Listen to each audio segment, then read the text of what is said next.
Welcome back to the channel The Nostalgic Dragon. I talk about fantasy books, science fiction books, and mythological books as well, from different perspectives.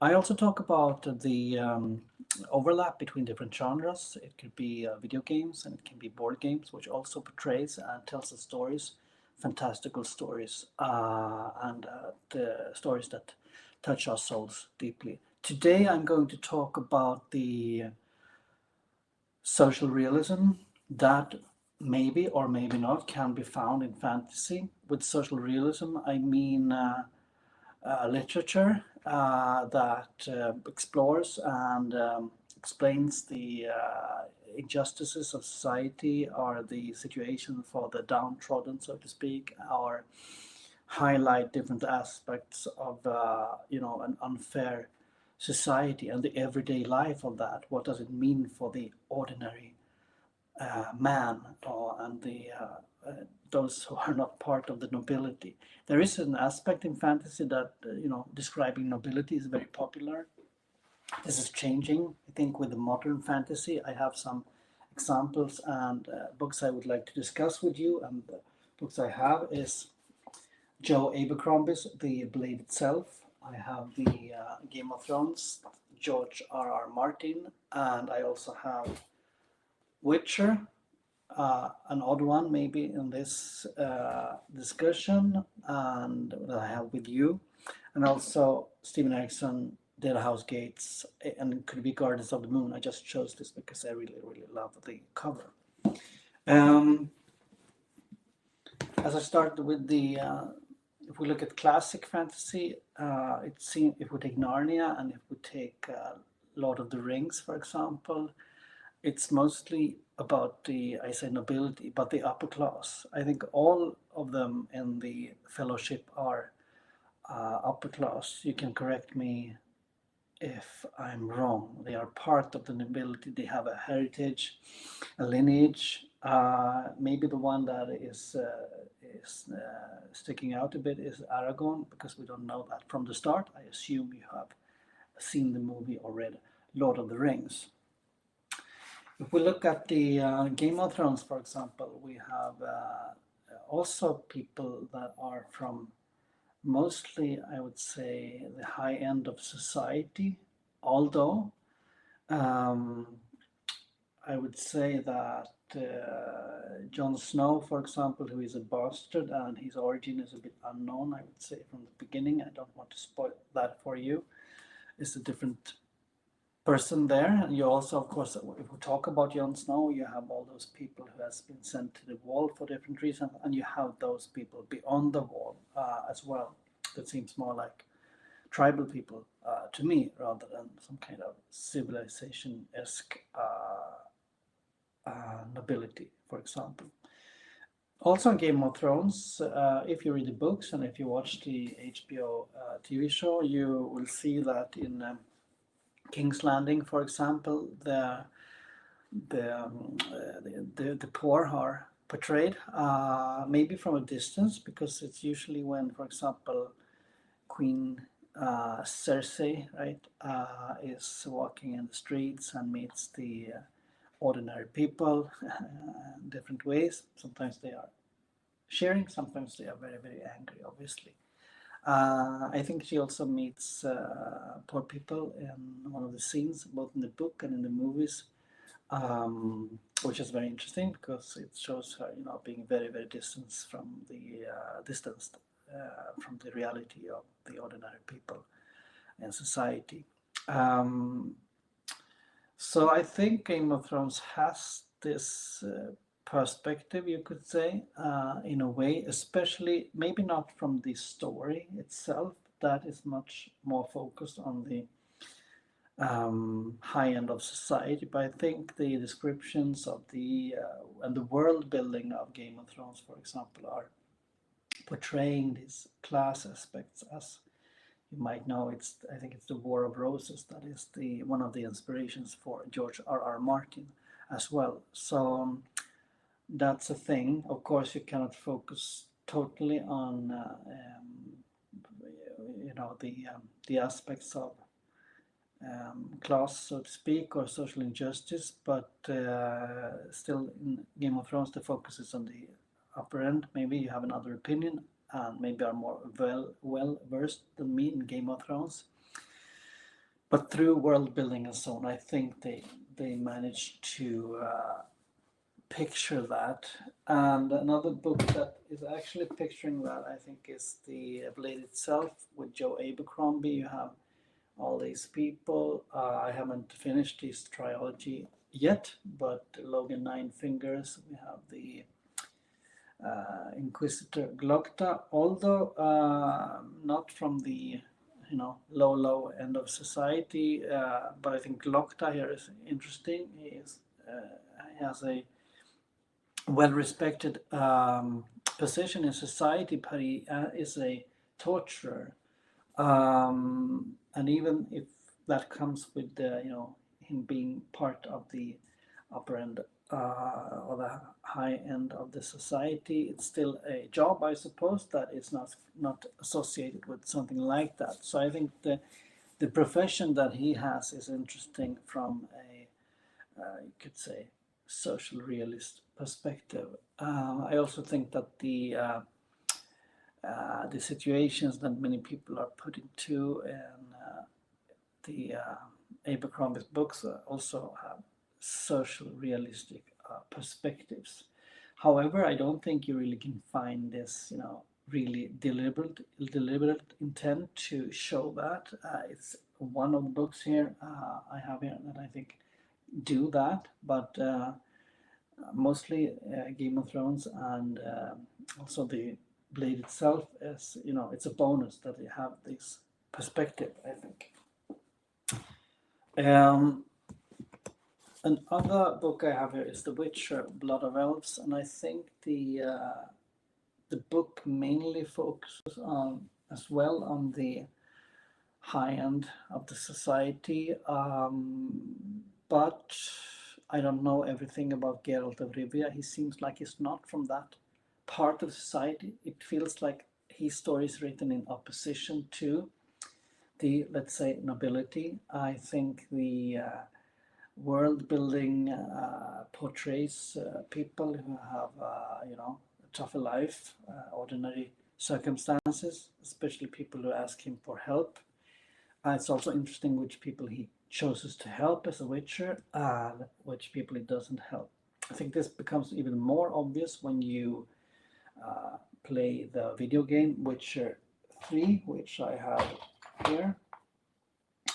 Then when you travel around in the Witcher world, you see the very, very poor situation of people and the effects that different plagues have, and you also see the scarcity of resources that people have in the villages, and the circumstance to live in a wartime, I would say. I think Witcher, both books but especially the games, shows this a lot. So a kind of social realistic way of showing the game and showing the world also in the books for us. It's there, but it's maybe not too obvious, but you can find it if you search. So that's also a thing when you read books and you have different lenses, which I've talked about here on the channel a lot. You apply your own lens. I try to see if I can learn something more from books. It's of course an extra effort, but I think that effort is worth it, and you can get more out of what you read, and you also get a value of rereading that as well. Another book I have here is, not surprisingly, the Erickson Dead House Gates. It's Guardians of the Moon is first book, and Malazan Book of the Fallen is the first one. I think Erickson, if someone, really applies these lenses of social injustice and destiny. It focuses. He also focuses on the army as a lot, in the Malazan army, and you get to follow ordinary soldiers and their life circumstances.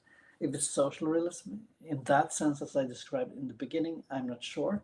Maybe it's something for you to discuss together with me. But I think the portrayal of ordinary people, the effects of ordinary people living in a brutal empire, is a true social realistic view. I usually compare Malasan Book of the Fallen with something like Band of Brothers, for example, where people from ordinary backgrounds are thrown into the Second World War, for example. You have a lot of that in Malasan Book of the Fallen as well, I would say.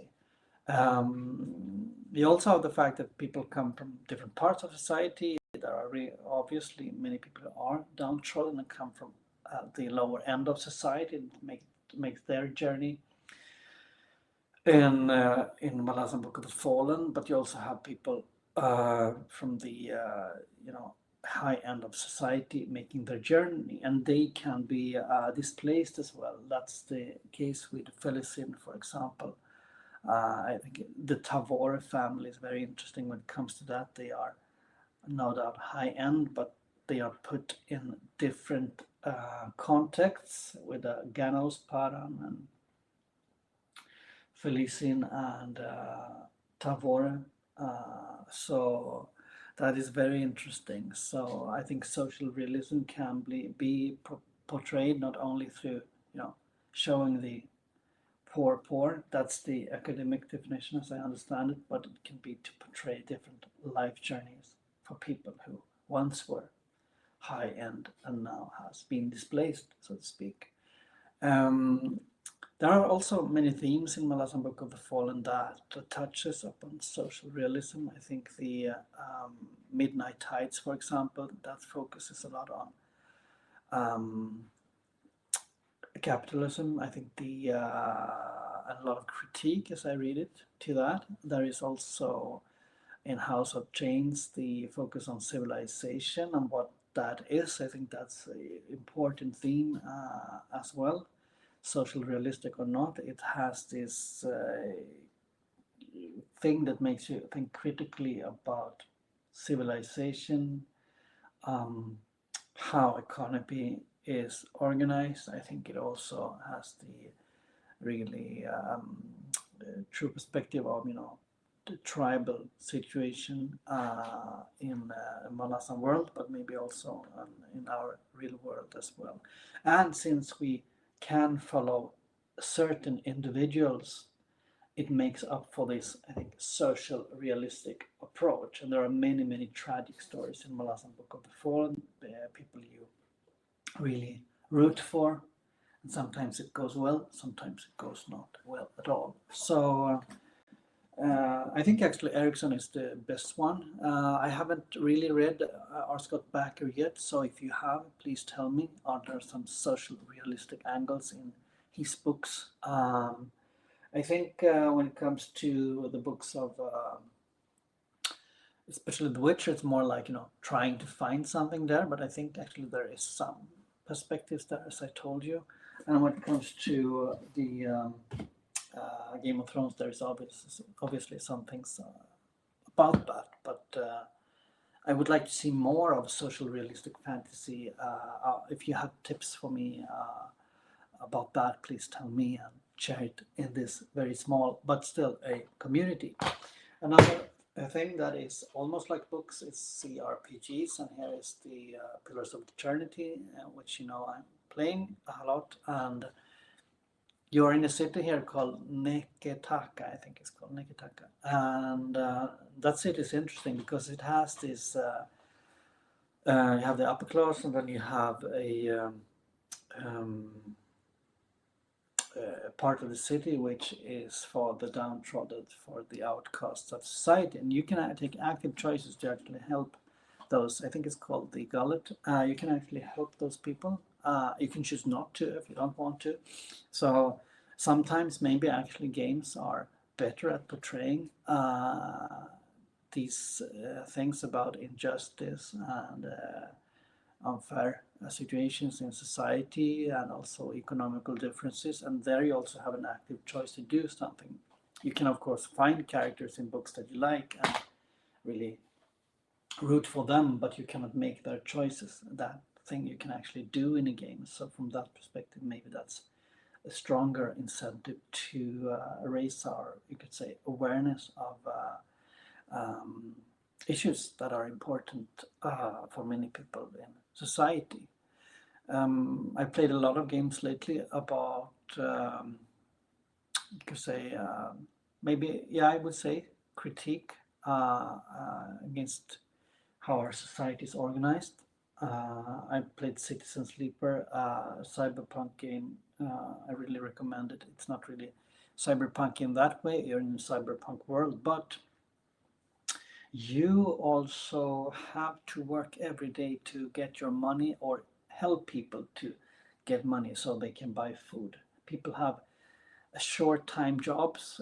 It's like a portrayal of the gig economy, and it's obviously very social realistic in that sense. And you meet a lot of beautiful and interesting characters in the game. That you know, one person who has 2 kids, no wife, and he has to work every day. He doesn't know from day to day which job it is. So it's obviously social realism in that sense. Maybe more obvious in that genre than the fantasy genre if we talk about cyberpunk genre, especially because it's the focus on big companies, you know, global companies, and the people are living in that world, how they try to cope and how they try to survive, basically. So that was my thoughts. A vlog, thoughts on social realism and fantasy. I think you have much more interesting things to say that I would like to hear. And if you like this video, of course, like and subscribe. And I'll see you next time. Bye.